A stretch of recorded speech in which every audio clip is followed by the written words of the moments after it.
next, we have Naveen Senthilkumar, who's a senior in the College of Arts and Sciences studying economics and computer science. He has worked closely with big data and business analytics in both his professional and academic endeavors.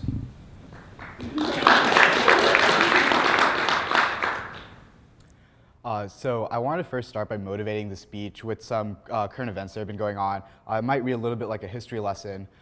In 2013, Edward Snowden released a lot of documents outlining how pervasive NSA spying was. Fast forward a few years, and then we have recent WikiLeaks Vault 7 leaks explaining how the CIA has been spying on us using backdoors into Android phones, iPhones, and different Mac products. And just a few weeks ago, the director of the FBI, Comey, spoke here at Boston College at a cybersecurity conference and said that absolute privacy doesn't exist in America. And that was something that was really shocking to me and really shocking to a lot of other people in the United States. It made national headline news. So there's a lot of this data being collected about us all the time, every day. 2.7 exabytes actually. To put that into more understandable terms, that's 90 years of HD data every day being collected about all of us jointly. And when you think about it, what's being done with most of this data is pretty uninteresting, absolutely nothing. But what is being done with the select few amount of it is sometimes kind of nefarious, even if other times it's pretty innocuous. So this is some math. I can't really tell you what it does, and I don't think most executives at major companies could either. But day in and day out, executives and managers go into their offices and use algorithms that they don't know how they work to make really important decisions that affect all of us on a large scale. So what the life cycle of these products kind of looks like is a company like Netflix might go out and hire a consulting agency like BCG or McKinsey who come up with this great algorithm. They have really smart people working on it. I'm sure they know exactly what they're talking about. But at the end of the day, I don't, and I don't think the people who work at these companies do either. Yet they use these algorithms to make really important decisions. We find these algorithms in Netflix for your movie recommendations. Maybe you'll like watching Sisters. I didn't. Maybe you'll like watching Stranger Things. And they use this technology to make those predictions about you. Facebook comes up with what news articles you might be interested in reading. Google Maps uses the last person to travel the same route you took to update how fast it's going to take you to get there. So it's always accurate. It's always updating. These seem kind of innocuous. Nothing's really too out there. But enter WMDs. I borrowed this term from Cathy O'Neill, who wrote a book by the same name called Weapons of Math Destruction. These algorithms or black boxes are opaque, meaning that I don't know what they do. Most people don't know what they do. We don't know how they work. But they're still being used. And they're widespread. This isn't something that only affects one person or two people. It affects broad-ranging demographics, zip codes, people, populations. And it's not always clear what the goal of these algorithms are. If I'm a company, one of my goals might be to cut costs. But there might be unintended consequences. The workers at these companies might then be less productive because of cost-cutting measures, and this might cause unintended consequences.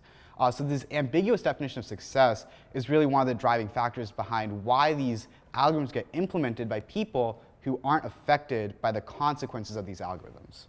So we're going to be talking today about how these algorithms are used to perpetuate cycles of inequality in the United States and abroad. One of the best examples for highlighting the last part, which is that's a feedback loop, is predictive policing. Think Minority Report, being arrested before you've committed crimes. It's long been known that police force in the United States has been racially profiling people. You're more likely to be stop and frisked in New York if you're a minority group, and you're more likely to be targeted if you live in a low-income neighborhood. This is things that I think most of us can agree on as being like a negative quality. It's like not something we really want our police force to be enacting in. But what we see going into this predictive policing technology, which is being used by a lot of police departments, is that we're just codifying our built-in structural cycles of oppression or cycles of inequality. So what this technology does is it looks at where crime has happened in the past, or better put, it looks at where crime has been documented in the past.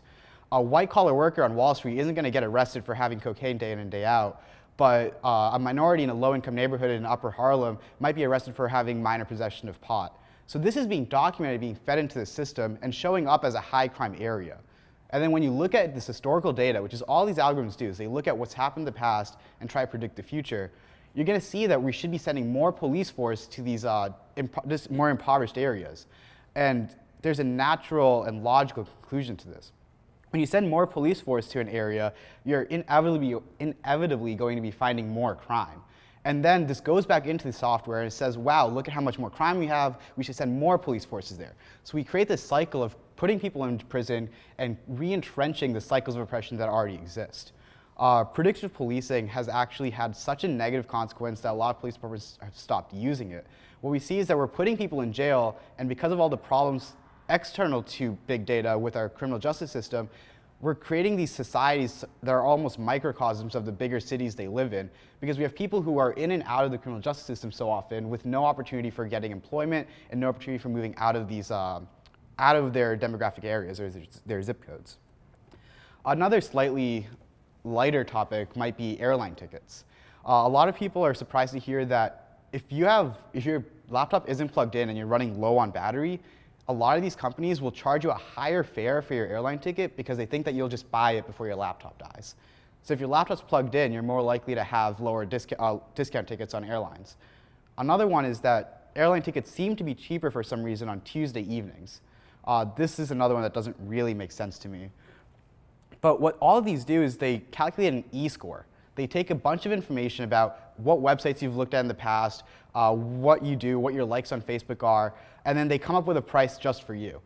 And contrary to what might make more sense is that richer people generally get cheaper airline tickets. The poorer you are, the more likely you are to be extorted on price when you have this kind of price discrimination model. And this kind of makes sense because poor people might be working 2 or 3 jobs and not have the time or resources to be able to shop around or have assistants who can find the best airline tickets if they have to cook food for 4 children and then go to their second shift. Now this ties right into credit cards. If you're shopping for credit cards online, you'll be surprised to find that, again, the poorer you are, the higher interest rates you'll see. This makes sense. if you're more financially unsecure, you're more likely to default on your credit debts, you'll have bad debt. But that's a statistic. Ideally, if you went into a bank and you had well-positioned argument for why you should have credit, you should be able to get this money not based on your statistic as your zip code, but rather as who you are as a person. What we're doing rather is instead of taking people as they are, we're looking at them as a 51% probability of defaulting and then lumping them in with everyone else despite who they might be individually, just because of coming from a bad zip code or something like that.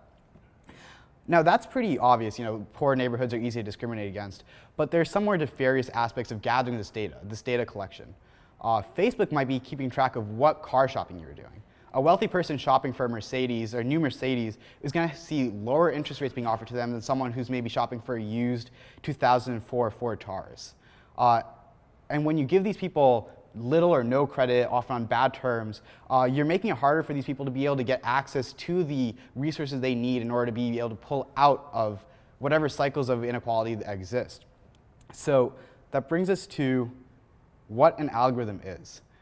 There's no cut and dry, clear answer. A black box or a McKinsey algorithm isn't the word of God. All it is it's encodifying what we have been doing in the past and what we think we should do. There are always opinions going into the construction of these algorithms. So it's not easy to take it as face as this is the end-all be-all of what this should be. It's only what one programmer who's probably tangentially related to the project thought is how we should interpret this data and thought this was a good idea. So we have to really move beyond how this idea that algorithms are the end-all be-all, that's the word of God, it's a true statement. It can't be further from the truth. So I think one of the best ways to really bring light to the idea of why weapons of math destruction are so pervasive is that no one's asking questions. You get so turned off by the thought of math that goes into it that we stop looking into the answer. Look at the value-added education model.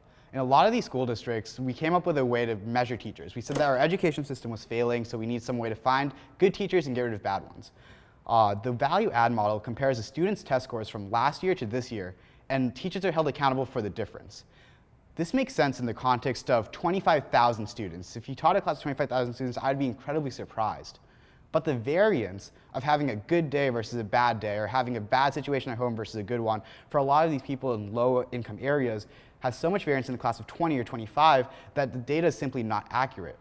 So you're getting a lot of these great and excellent teachers who are being fired for no understandable reason, only because of some variation, the noise in the signal. when I tried to look into this, I tried to look into how this data was being scored, how it was being collected, how these teachers are being qualified, it was impossible to find anything. Freedom of Information Acts had no response.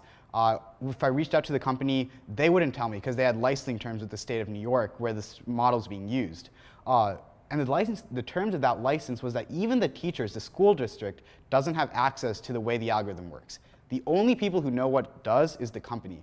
And they're keeping it as a tightly shrouded secret so that these teachers can't even understand how to better perform in the future to move on and upwards in their career. So the idea, or what I want to take away from this, is we should be really looking at algorithms and big data as a resource, as a way for us to make our lives better, but do so mindfully and having some idea and forethought about how the actions we take can have wide-reaching and broad-spanning influence in unintended or unconsidered ways. Thank you.